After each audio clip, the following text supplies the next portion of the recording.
Further to our recent video of the capsize of the Trimaran Jess, the skipper Gilles Buchenhout has been rescued. Here is his on pontoon first interview.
L'important, c'est quoi tu restes? Ouais, bien sûr.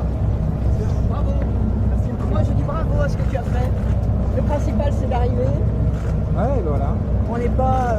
Voilà, le principal, c'est d'arriver et d'arriver glorieux, comme tu arrives. Bravo à sa famille d'avoir soutenu. Et merci. Puis, voilà. Je dirais, comme un ami m'a dit, t'as pas la cerise sur le gâteau, mais t'as le gâteau. C'est pas mal ça. De toute façon, la cerise, on la donne toujours au gâteau. Voilà, non, c'est vrai que j'ai pas la cerise sur le gâteau, mais j'ai le gâteau et tout ce que j'ai vécu, même cette expérience, je dirais, de sauvetage avec le cargo était quand même assez extraordinaire. Donc, même si on fait des stages de survie, de tout ce qu'on veut, la réalité c'est encore autre chose. Et quand vous nagez 50 mètres dans l'eau pour aller récupérer la bouée couronne qui a été balancée du bateau, vous vous en souvenez, quoi. Hein, donc c'est pas simple, quoi. Mais bon, voilà, je l'ai fait et je suis là, je suis content d'être là et d'être dans l'ambiance quand même de la fête des arrivées, quoi. Donc c'est super. Merci à tous d'être venus quand même au ponton. En fait, j'étais en navigation assez normale, je dirais. J'étais pas en survitesse ou des choses comme ça. J'étais même à l'intérieur, je venais de me raser, je me préparais, j'avais gonflé mes pare-batages, j'avais fait des tas de choses pour l'arrivée. Et tout d'un coup, j'ai quand même senti le bateau qui accélérait un petit peu, qui passait aux environs des 18-19 nœuds. Donc là, je suis sorti pour voir ce qui se passait. J'ai regardé derrière moi, il y avait un grain, mais qui était assez lointain quand même, donc je ne me suis pas trop inquiété. J'ai été me mettre à la barre du bateau pour couper le pilote et puis barrer moi-même, parce que ça permet d'un petit peu mieux négocier quand il y a vraiment la grosse bourrasque qui arrive. Et puis là, en me mettant à la barre, en 3 secondes même pas, le bateau il était à la verticale. Verticale soulevée par l'arrière du bateau. Donc. J'ai vu le précipice devant moi, je dis, en 2 secondes j'ai choqué la grand voile, je dirais, les rails de chariot de grand voile, la grand voile est partie à droite et puis le bateau il était trop loin et j'ai compris, je dis c'est foutu. Et il a mis un peu de temps quand même à tomber vers l'avant, mais moi j'avais plus de support, rien du tout, donc moi je suis tombé à l'eau. À ce moment-là, donc de à peu près 10 mètres de haut, je suis tombé à plat sur le dos. Dans l'eau, j'ai vu le bateau à la verticale sur moi qui retombait. Mais bon, je me suis enfoncé dans l'eau sur 1,50 m vu la chute. Et donc le bateau à ce moment-là est tombé dans l'eau. Et quand je suis ressorti de l'eau, le bateau était à plat, à l'envers évidemment. Et là, je suis remonté dessus. Et puis s'ensuit, je dirais, les péripéties du bateau à l'envers, de tout ce qui se passe à l'intérieur, appeler les urgences, mettre la balise ébripe en place, ensuite passer un coup de téléphone quand même. J'ai appelé mon routeur Greg Joe qui lui a répondu, et trouver le téléphone parce que tout est un bazar à l'intérieur, c'est pas possible. Et surtout, chose très importante, c'est qu'il a fallu que je ferme le bateau parce que comme ma porte d'entrée était ouverte, là ça vous fait un système de siphonnage énorme parce que les vagues rentrent, les vagues sortent et dès qu'elle sort, elle emporte tout, quoi. Donc il a fallu que je trouve la porte qui était pourtant attachée, qui n'était plus là, mais voilà, et j'ai réussi à la mettre, et donc là ça s'est un peu calmé, et puis bon voilà, j'ai fait ce que je pouvais faire, un peu dans l'assourdissement de l'événement, quoi, hein. C'est sûr que je m'attendais vraiment pas à ça, parce que la mer n'était pas très forte, j'ai pas compris ce qui s'est passé vraiment, est-ce que c'est vraiment une très grosse bourrasque qui est arrivée, et bon voilà, enfin bref, je le comprends toujours pas encore maintenant, quoi, donc, et voilà, c'est le risque du trimaran et c'est le risque des multicoques de manière générale. Et voilà, c'est un peu dommage, quoi. Comme j'ai dit, j'ai pas la cerise sur le gâteau, mais voilà. On prend avec, hein. Il y a des choses plus graves dans la vie, mais. Ah, donc du coup, mon petit baluchon ici, c'est ma TPS. Hein. Et également, je tiens à remercier quand même aussi donc, les gens du cargo qui sont déroutés, hein, qui sont Interunity, hein, qui ont été très sympas avec moi et qui ont voulu que... Alors j'ai porté ça parce qu'évidemment j'étais trempé, hein, malgré la TPS. J'ai sauvé ma TPS et mon téléphone, que j'ai mis à l'intérieur de la TPS, parce que je me dis il faut au moins que j'ai des numéros de téléphone. Mais mes papiers et tout ça, j'ai vu ma mallette partir. Et ça, très important aussi, parce qu'ils m'ont repéré avec ça. La flashlight et une balise qui fait une émission VHF. Quoi. Ils m'ont montré des photos qu'ils vont m'envoyer de nuit. On voit ma flashlight vraiment de très très loin. Donc, heureusement, voilà. J'ai eu quelques bons réflexes dans l'histoire. Bien sûr, l'adrénaline du moment. En même temps, je pourrais me dire que j'aurais pu avoir des pensées noires, je dirais. Et en fait non, je crois que c'était l'instinct de survie qui a prédominé. Et je ne me suis pas laissé abattre.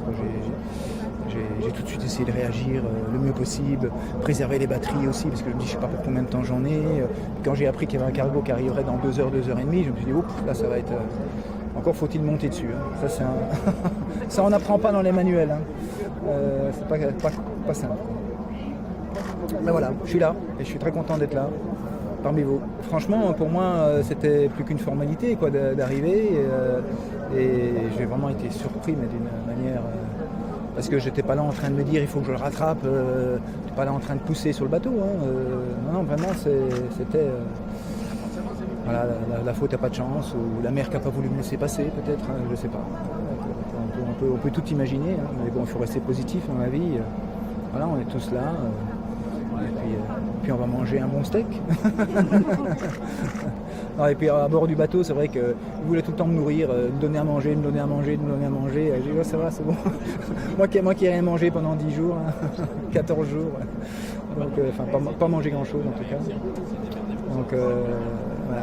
Mais bon, voilà. Ouais, tout se passait très bien. Bon, c'était dur, surtout les 5 premiers jours, mais en même temps, je savais très bien, comme j'avais expliqué que j'avais cassé mon bout dehors au début de la course, je savais que j'avais pas de voile de portant, justement, et qu'à la fin, c'était du portant. Donc, je me suis dit, si tu veux faire quelque chose de bien, il faut que tes 5 premiers jours, tu sois au top, quoi. Et donc, du coup, j'ai vraiment mis les bouchées doubles, je dirais, dans les 5 premiers jours pour essayer de creuser l'écart, de vraiment attaquer à fond, tout en respectant le bateau parce que la mer était très, très méchante et très dure. Donc je voulais pas que ça casse le bateau quand même, hein, parce que déjà je pars, une demi-heure après je pète le bout dehors, j'étais un peu... je dis bon, c'est un avertissement ou c'est quoi? Apparemment c'est un avertissement. Et puis non, puis ça, mais... Et donc c'est vrai que j'ai essayé avec mon routeur, on a essayé vraiment d'aller au max de ce que je pouvais faire moi et le bateau. Et donc on a essayé de prendre la route la plus courte, la plus, la mieux quoi, pour nous, d'avoir toujours de la pression, tout ça. Donc ça a super bien marché. C'est vrai que j'étais rincé, hein. Après 10 jours, j'étais vraiment fatigué. Parce que j'ai pas beaucoup dormi. Les nuits, parfois, je tombais de fatigue. Parce qu'il faut tout le temps être en alerte, quoi, hein. Mais bon, voilà, j'étais très content parce que j'avais fait ce que j'avais voulu faire. Et quelque part, les portes s'ouvraient à moi pour arriver ici en vainqueur de ma catégorie. Et voilà. Voilà. Et alors oui, j'ai réparé le bout dehors, donc ça m'a galvanisé aussi, parce que le fait de réparer mon bout dehors faisait que j'avais plus d'handicap pour poursuivre ma course au niveau du portant, etc. Et ça a été vraiment pour moi déjà une belle réussite d'avoir réussi à réparer mon bout dehors, d'avoir remis en place. Hein, pas évident parce qu'il fallait faire le latching au bout du bout dehors là, et tout ça, donc c'était assez difficile. Mais bon, j'ai pris des risques, voilà, et puis malheureusement, voilà. Non, mais je suis très content de ma course quand même, hein, mais voilà. Oui, merci en tout cas. Hein. De rien. C'est bien sympa. À bientôt. Gilles, j'aurais préféré te voir arriver avec ton bateau. Oh la vache. C'est sur le même ponton. Ouais, c'est sur le même ponton. C'est sur le même ponton. Ah ouais, qu'est-ce que ça va vite.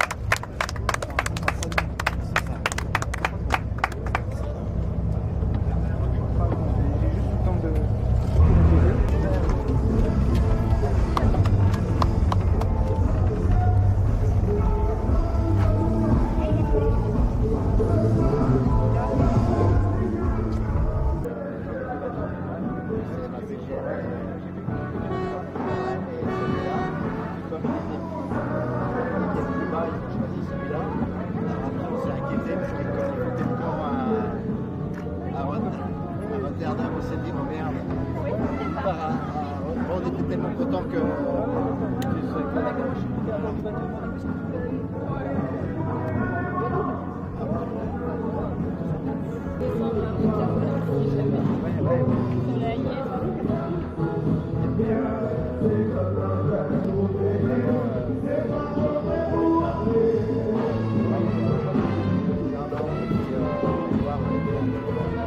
après c'est toi qui as donné l'autre position à Grégoire. Voilà.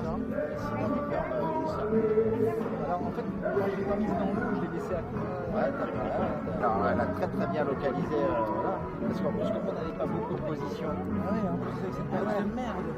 parce que putain, saloperie. Et donc on se dit, bah, c'est facile, et là on va recroiser les poses. Putain, pas possible, on en avait. Mais assez, si je veux dire, la position, une flashlight, ma petite flashlight. Ouais, bah ça c'est Il redoutable. la voyait de très très loin. Et en fait, tu apprends des trucs, au fur et à mesure, tu fais un peu à l'instant de survie.